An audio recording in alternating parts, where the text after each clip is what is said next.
Holy bananas, this is crazy. Yes, this is it works. Yes, it worked, thank gosh. I was Anyway, like, this is really I was so close to being like, the universe is sending a sign, not supposed to be live right now for some reason. But here we are. that's what I was thinking too. I actually have someone like trying to buy something through my website and it's just like not working for 2 days. So it's just I don't know what's happening. Oh my Elizabeth God. is here. She's such a queen on like technology in the universe. Is there some moon power happening that we don't know about that is interfering with technology? Seriously. Yeah, it's insane. Anyway, I wanted to bring Julia on here. So, her group is having March Mindfulness for one, and then for two, we really wanted to talk about body positivity, which I think is like so in alignment with just what I'm feeling today. Um, so take it away. Tell us who you are. Now that we've wasted most of an hour trying to get this thing to work. Yeah, thanks. So I'm super happy to be here again. The last time I was on, it was so fun and so inspiring. So thanks for having me again. But I am a holistic health coach. I actually just got board certified by the American Association of Drugless Practitioners. And I help people empower and heal themselves through natural remedies. No, drugs or chemical use or anything like that. Just the power of positive thinking, mindfulness, and proper diet and exercise. So that's kind of like what I do in a nutshell. And a lot of my work recently, I ran February, a self-love challenge that was the month long, and now I'm doing March Mindfulness, which is very same. Oh, thank you, thanks, Elizabeth. Um, Mindfulness March is working every day on a small piece of mindfulness work. So either, grounding yourself in your feelings, being more present in your life, working on your inner self-talk, just different mindfulness things all month long. It's so So, beautiful. I'm so glad you're doing that because for like a year, I wanted my boyfriend to come on and do an interview. And I'm like, what does mindfulness mean to you? Because he's kind of like a middle of the road woo woo, but he'll meditate now and then. And he's like, I need to get into my body more. So for somebody who like does not understand mindfulness or what that even means, like how do you even start to describe what that means to somebody? yeah, that's such a good question. I struggle with this all the time because I think a lot of us are so like, to me, mindfulness means being present and like truly present in the moment and aware of your feelings and your experience in reality.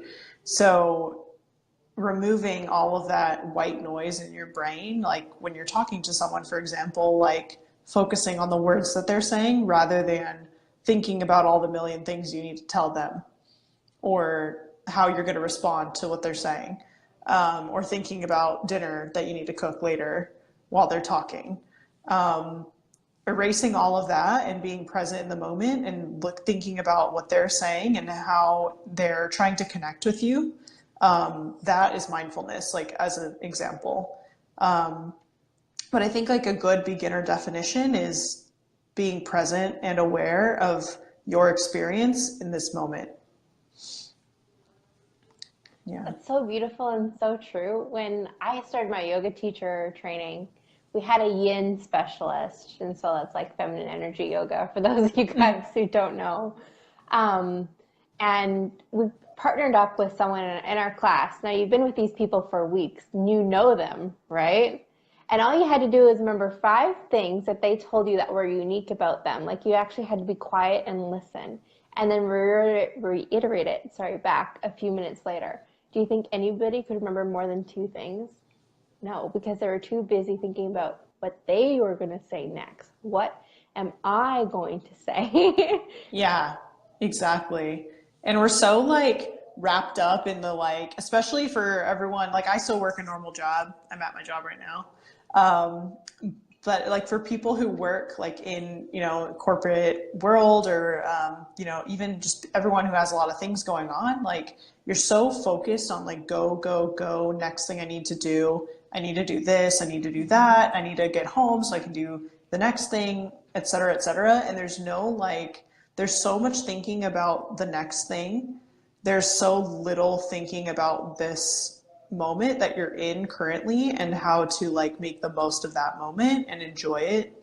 Even if like I worked a job I hated before this, and I still like at that time I was so focused on the future and like being in a job that I loved, but what if I had just taken some time to actually appreciate the good things about that situation and being in the moment during that job and appreciating the experience for what it was rather than just focusing constantly on the future.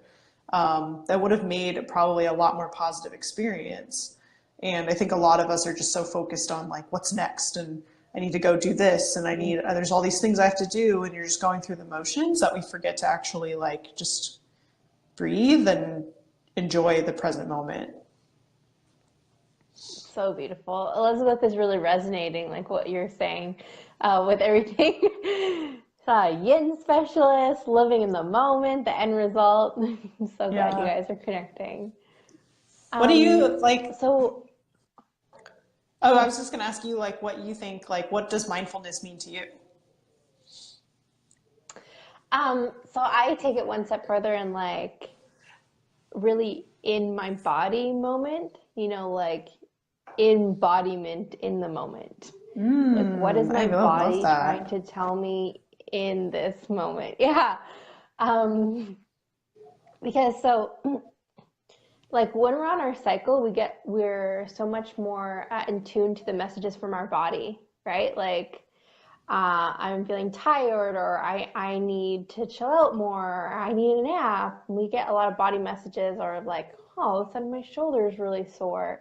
I never noticed that before, because we're more in tune, um, and like attached, right, to our source. And it's really easy to get wrapped up in the rest of the month in the go, go, go, and miss these messages from our body of like, you need to slow down or you need to speed up. Like, but for most people, it's slow down. Yeah. For myself, it's probably like, you need to maybe speed up a little bit. um, like on the treadmill, maybe. um, yeah, Elizabeth. So when you're on your cycle, you are like closer to Mother Nature, right? So have more ability to receive messages from your body, and that's why that week is like I'm veering off. I'm sorry. No, I think it's That's super why that interesting. week is meant for you to like kind of chill out, relax, come back to your body, like back to source, because you're more able to receive messages um, during that bleed time. Yeah, that's Yeah. that's me. Embodiment in the moment. Yeah. Yeah, that's awesome. I love that. Thank you. That's really great. I bet that And really so, like, no, go ahead. no, you go ahead. I was just gonna say, I bet that makes like that definition that you have, it leads itself to body positivity, I think. A lot. Oh, Like, that's what I was gonna say. yeah, it's like such a clear link. Like it makes total sense. Mm. Yeah, I was actually going to say, I've seen you kind of spewing about body positivity a little bit, and that's something, we've talked about before, and I've struggled my whole life, and it's definitely curbing, but it's not perfect of my relationship with my body. And it's like a big thing right now. Like Instagram is hashtag bopo everywhere. So I'd love to, from your stance, like, what does that even mean? Body positivity? Yeah, it's so like it's really hard to define, I think, because like a definition of it sounds so cliche, and Bopo is hilarious. But Yeah, I right. think, yeah, it's ridiculous. Um, but I think body positivity. it can be a couple things. The first thing that comes to mind is one, like loving your body, no matter what it looks like, what state it's in currently. Um, love is unconditional. So if you gain 20 pounds, you still love your body. That's body positivity to me. Um, it can also be like the opposite of the like different shamings that we see, like fat shaming, fit shaming, skinny shaming, all these different kind of body negativities that we see that are, um, people, trying to think of the word, project onto other people.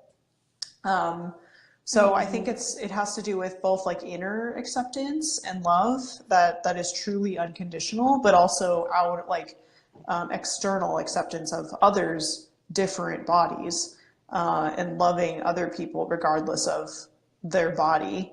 I think it really comes down to, sorry, I'm like rambling now. It comes down to like thinking of the body as like an energy vessel and less of like a thing that is us, if that makes sense. Mm. Hmm. Yeah. Wow, you're bringing me back to my yoga roots today. Like, just keep me real humble. Also, this yin specialist used to say this thing that I was like, what is he talking about? Um, like, honor your body, which I now say. Your body for a lifetime, which didn't make any sense to me. Because, so we could get super metaphysical, but um, there's the idea that like your soul would live on, right? And your body is just like yeah, you said a vessel for you to like, actually I believe he used to say that, like a vessel to roam through this life and kind of figure it out. And Mm-hmm. does that make sense what I'm trying to say? Totally. Yeah. I mean, I come from like, so I've never had like yoga, like intensive yoga, like training or anything like that. But I do come from a spiritual family. And my mom Hmm. used to say that all the time, like, your body is just your existence on this plane, but your soul has lived and will live forever. So you should be working on making your soul as good as possible and just take care of your body so that you can exist on this plane for a long time, but your soul exists forever. Oh my gosh, I love that. My Yeah. upbringing was very much like, um, if you do this, you'll go to hell. Yeah. I mean, to um, be fair, there was a lot of that too, but my mom was also very like woo woo before her time. That's awesome. Yeah. Yeah. Yeah, I love that. So, I mean, I think, yeah, we've talked about this. Elizabeth says mine too, her mom too. um, like what you see growing up really shapes stuff, right? Shapes yourself as an adult. Sorry, my words are like, what? um, shapes how you view yourself as an adult. And so I've talked about this before. I saw my mom over and over and over again, looking in the mirror and saying, "Oh, I'm so fat. I'm so ugly. Like, never gonna have a man again." So, she was a single mom, and I picked that up like that. And so when you have those kind of negative beliefs coming from childhood, how do you even start to untangle that? Like, so we talk about body positivity, and it's like loving yourself no matter what. And so what if you don't? Like, what if you, like, I remember times when I absolutely hated the skin and body that I was given. Yeah. Totally. And I'm right there with you. Like, I totally, like, when I was a teenager, I hated my body. I cried because I was just like, why did I have to be born in this body kind of thing? And it sucks. It's horrible. And it's so, so hard to overcome. And like you said, when we first started talking, it's a process and it's not perfect every day. Like, I consider myself to be really confident now and really like in love with myself. And there are still days where I wake up and I'm like, what? Like, I look terrible. And why was I born with this body? And it's a process every day. But I think for someone who is just starting out, who really doesn't know like if they even have like self-love, is a couple good exercises are one, and this is one you'll hear all the time, but I still think it's a good one to do, is to write down the things you're appreciative of that are physical. So like maybe you don't maybe you have some pounds you'd like to lose and you don't like that. But maybe you have a really, really great smile and everyone always tells you that. That's a really good thing to appreciate. So that is a good exercise to go through, just to see that like there are positive things, like even in something that you think that you hate. Another good exercise to add on top of that is to write down all the things you appreciate about yourself that are not physical. And those are the way more important things to appreciate, right? Because like we were talking about, your body is temporary, but your soul is, in my view, it's not. It's eternal. So appreciating those things that are your energy and your soul and how you affect other people and how you move through this life, those are way more important than how you look in the mirror or in photos. So that's one that I really enjoy. And then I have a third one, but it takes a little bit to explain. Okay. Maybe we'll hold off on that one. I have a question. Yeah. With everything Kardashian and beautiful blonde people in this world, how do you block that out when you're like on your own self-love journey? Totally. So a big step for me was unfollowing a ton of people on social media. And like, I don't go, so like, I am kind of like a Luddite. Like, I only use social media because I have to, because of my business. Like, if I didn't have to, I probably wouldn't. Like, I would share photos of me and my boyfriend and like my cats, like every once in a while. Like, so, and I like it that way because it keeps me like in my own, like, kind of self-esteem bubble I've created for myself. And I found like when I was in the height of my eating disorder and I was like doing bodybuilding and was really, really into that world, I also had like, I mean, obviously I had an eating disorder, so I had self-esteem problems, but I had like the biggest insecurities I'd ever had in my life, even though everyone was telling me I looked so great. And a lot of that had to do with the fact that I was following all of these girls. I won't say women because they honestly are not. All these girls on Instagram who are like stunningly beautiful and are genetically gifted in ways that I will never be. And no matter how much I work and no matter how hard I diet or what I do, unless I were to get surgically enhanced, I would never look like them. So I had to realize that following those people was seriously impacting my own view of myself in a way that was completely ridiculous, because like I've never looked that way. So I made the choice to just remove all of that from my life. And that was like when I did it, I was like, oh my God, I can't do that. Like I'm not gonna know what's going on. Like all these people, this like communities I'm a part of, like I won't be in the know, but like it really made no difference. Like once I removed all of them, I felt immediately so much better. And so much of my anxiety honestly like went away. Because I just didn't have that like social comparison that I'd been playing this game in my mind this whole time. Now I could just focus on making me the best version of me rather than constantly comparing myself to everyone else. Totally.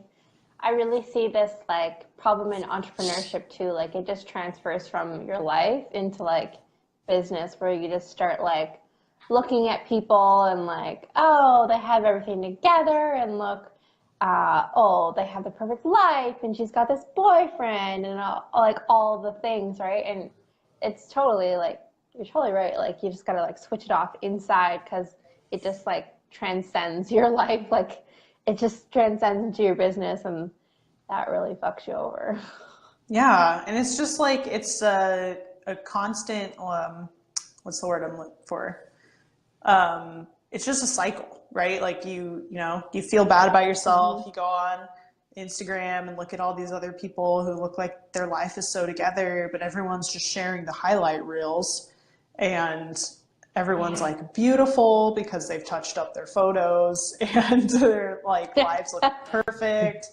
And yeah, it just makes you feel bad and then you just feel worse.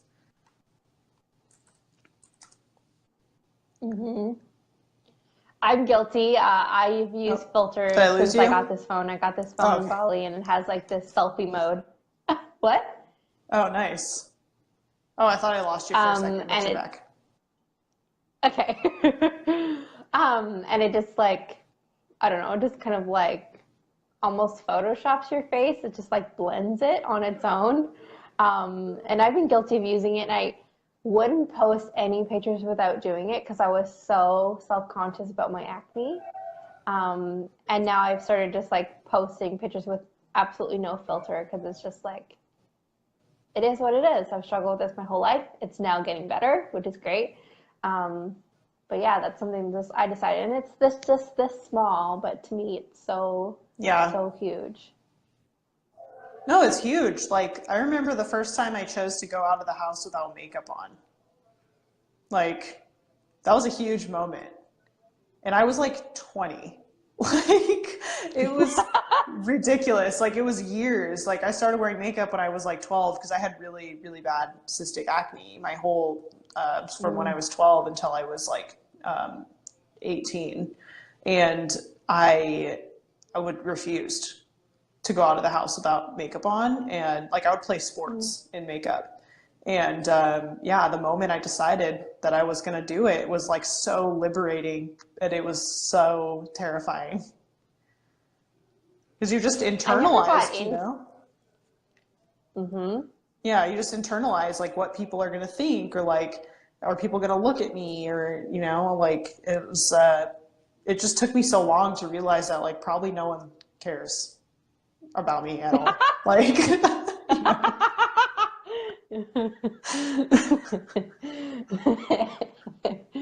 You know I what I never got mean? into makeup. Like I do know what you mean. Yeah. Yeah. My mom was never a makeup gal, and so I was never around that because it was just me and her, and we moved all the time. But I could totally see how like that would, if I knew what the hell I was doing, like that would be a thing. But I had no idea, honestly. Yeah, I didn't know what I was doing, but my mom was really into makeup and like really, really Mm. feminine.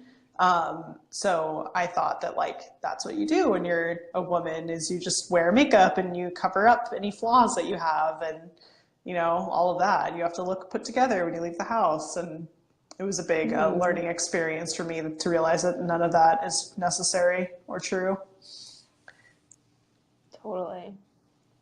And so, you know, you talked about in the beginning, like you work with people on their mindsets and loving themselves, the self-love journey, but also proper diet, right? And I think we would do a disservice if we didn't talk about diet on this live because there's just so much shit out there telling you what's good, what's bad. Actually, so I actually posted that I was like maybe on my post of like the weight I've lost recently or just how I've been feeling and that I've been following a high fat diet and somebody commented like that's not good for you. Fats will give you a heart attack and you will die. Whoa. And, and so there's just like such little education out there on what a high fat diet is. And I think that is what you recommend, yeah? Yeah, definitely. Do So you I want to think share some wisdom? Yeah. yeah, so I think the that is still like a holdover from the like low fat craze of the like 80s and 90s when like everything was like low fat and they replaced it all with like sugar and artificial sweeteners and stuff to make it all taste good. Um, and like I understand where people are coming from with their concerns, but it's pretty well proven by now by tons of studies that fat, like a diet that is high in natural fats, is very good for you. Like people who live in the blue zones across the world, so the places where they live to a disproportionate amount of people live to be 100 or older, they eat diets that are very high in fats, but the difference is that they are naturally occurring, mostly monounsaturated fats, as opposed to saturated or trans fats, which is a lot of what we in America, and probably in Canada also, tend to eat. Like the Western developed world, there's just way more saturated and trans fats, and those are the ones that will kill you. If you just eat, Twinkies and like fried chicken all the time, yeah, you're probably not going to live super long. But if you eat things like salmon and coconut oil and avocados and eggs, like you're going to live a long time. And the naturally occurring cholesterol too, in like organ meats and eggs and things like oils, and that cholesterol is has actually been proven to help you build muscle and recover from exercise faster. So yeah, a diet high in fat has so many benefits. So it's high fat but low carb, right? So interestingly, not necessarily. Women specifically really need carbohydrates. Our systems just have so much work to do all the time that, and we tend to respond better to carbs than men do.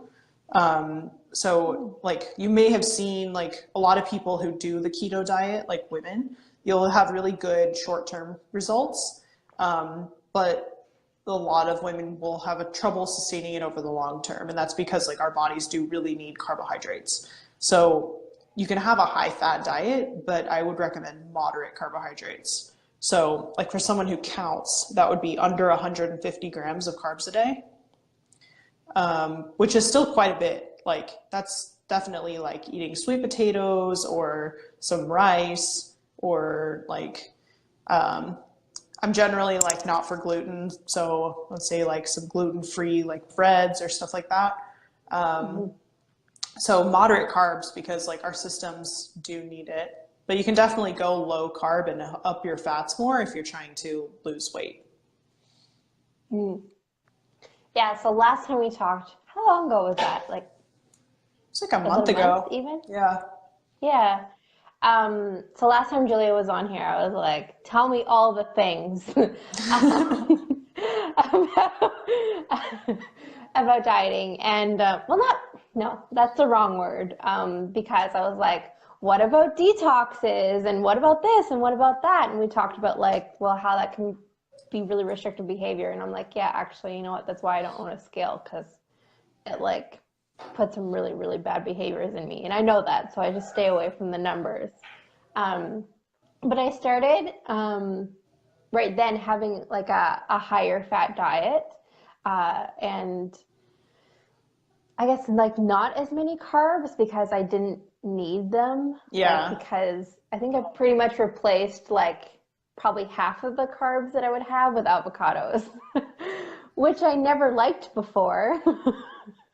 Do you like them now? And then oh my God, it's like every day. Like, yeah, if there's no avocados in the house, if there's no avocados in the house, Mike knows he needs to go out and get avocados. Like that's how bad it is. Like, everybody watch out, okay? It's like coffee. It's like, yeah, there's going to be a meltdown, okay? That's hilarious. But yeah. So like me in the morning previously would be like a fried egg, for example, like on toast with like cheese or salsa, and like that would be it. And then like a couple hours later I'd be hungry again. But I switched with like boiled eggs and avocado, for example, and I'm not hungry. Yeah. And trust me, this girl can eat. Yeah. Yeah, I think that's like one of the best things about switching to a higher fat diet is that like you think when you look at the food, like there's no way that's going to make me full, but fat is so dense that, and it takes your body so long to digest it that you're full for hours. Like that's why there's like people on the keto diet can like not eat for like 18 hours a day because their body is like running on fat. Um, and you just like don't get hungry, which is so interesting. Hmm. Whereas when you eat carbs Yeah. and like base your diet on carbs, your body is dependent on that sugar from the glucose and it's like burning through it as fast as Hmm. it can. Yeah. Yeah, it's actually, so I haven't done the full-on keto diet, don't get me wrong, you guys. I've done like high fat, um, and just like being a lot more mindful about what I put into my body and Hmm. using the actual like keto supplements, like the drinks. Um, and I haven't, I haven't been as hungry. And normally I'm like, I've probably put on a lot of weight since I became an entrepreneur because I'm here and it's accessible. I worked in an operating room where you couldn't eat for hours a day and then you just like scarf because you actually Yeah. got to eat. So it's been a really nice balance for me to have the high fat with the supplement, and just like, make me feel really like good and not sluggish anymore. Yeah. You know? Totally. And I think that's something that like really ties into being body positive is like when you treat your body right and actually treat it right, not just think like I'm going to do something. It's so Yeah, much easier to think positively about it because you're like, wow, like I feel good, I'm treating myself well, like this is what my body wants. And it's so much easier to appreciate and love it when you're actually like taking care of it. exactly. Yeah, it's a. I wish I could put like my finger on it to describe it, but it's a very different feeling over the past, couple weeks.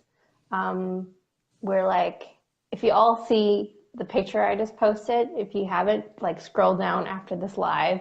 Um, and like I was able to get really raw and vulnerable and just like share my body, um, with this space because I actually felt confident enough. And as much as I like preach, being confident and like female empowerment, there's no way I would have felt confident to like post pictures that are pretty much naked. Um, Hmm. but yeah, it's absolutely like it is a big part about like how you treat your body and like what are you putting into it. Yeah, exactly. It's like, it's hard to love your body if you're filling it with garbage, or like running it ragged and not resting, Hmm. or not sleeping, or like anything that we know is negative treatment towards our body. Like it's really hard to feel positive about it if that's the situation. So that's definitely another thing that I tell people to try to work on. I know it's hard to like make all those changes all at once. It's a lot of things. But definitely like making baby steps towards working on those things can really help with body positivity. There was one other exercise that I wanted to share, which I think can be really Yeah. beneficial for people, but it's a little bit more involved. But it's basically like rewriting your body image story. So starting at the Mm. very beginning of the first time that you realize that how you look matters in this life, writing down every negative experience you think you've had based on how you look. So an example might be like when I was little, I saw my mom getting dressed in her room and talking poorly about her body. So I made the association that um, you know, if you're a woman, you have to talk poorly about your body. That could be like an example of one, or maybe like when I was in middle school, I was really chubby and I didn't get any attention from the opposite sex. Anything that you can perceive from the whole entirety of your life as being a negative experience related to your looks, write it down. include like everything, like no holds barred. Then the next step after you've done that, and that should take like probably 30 minutes or so, look at all of the That's it? experiences. Yeah, if not way longer, right? Like a whole life. It's especially for us women, it's gonna take a while, and it's probably gonna dredge up some pretty painful shit too.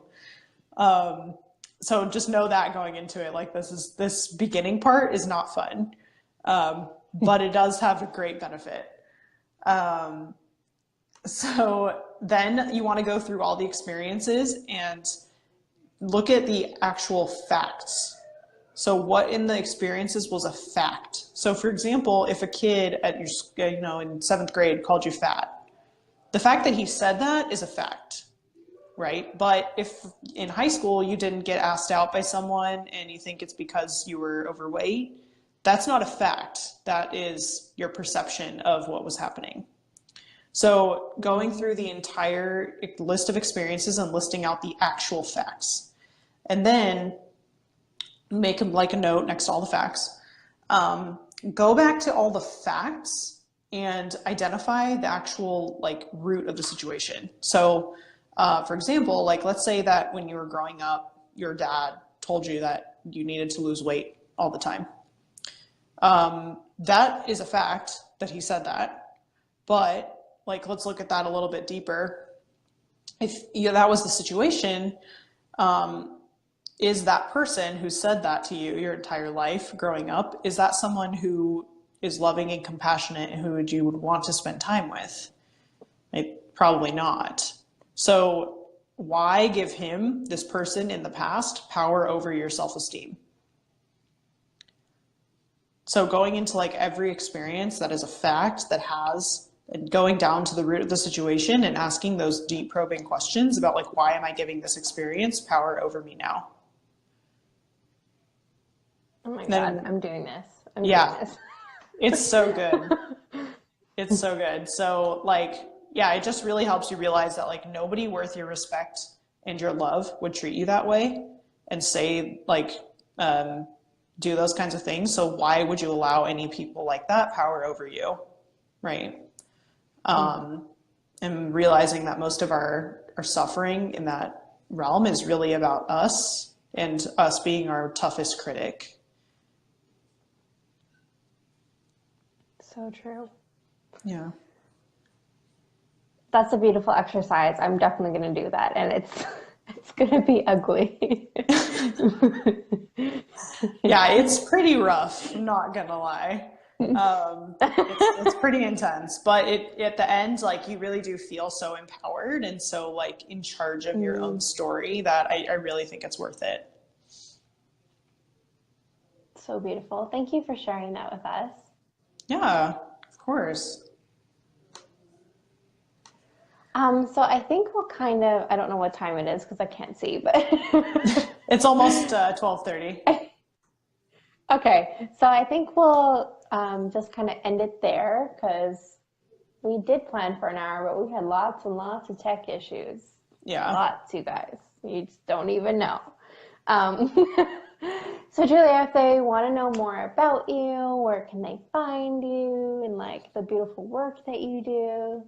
Yeah, so if you're interested in my work, the best place to reach me is my Instagram, which I actually just changed my handle to Nourished by Jules.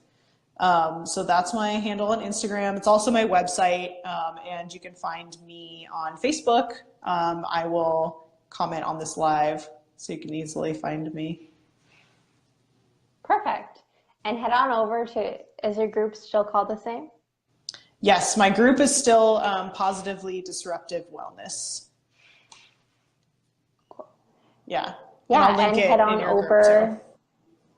Perfect. Yeah, head on over for mindfulness the whole month of March, yeah? Yeah, mindfulness tips all March on my Facebook group and my Instagram. Beautiful. Thank you so much for giving us your time today. I always learn so much. Yeah, of course. Thank you for having me on. It was so much fun again. I loved it. Awesome. Okay, thanks everyone. Bye.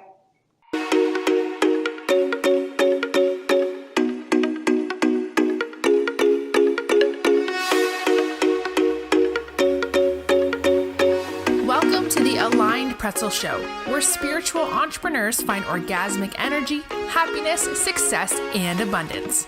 Now, here's your host, the OG Aligned Pretzel, Julia RIne.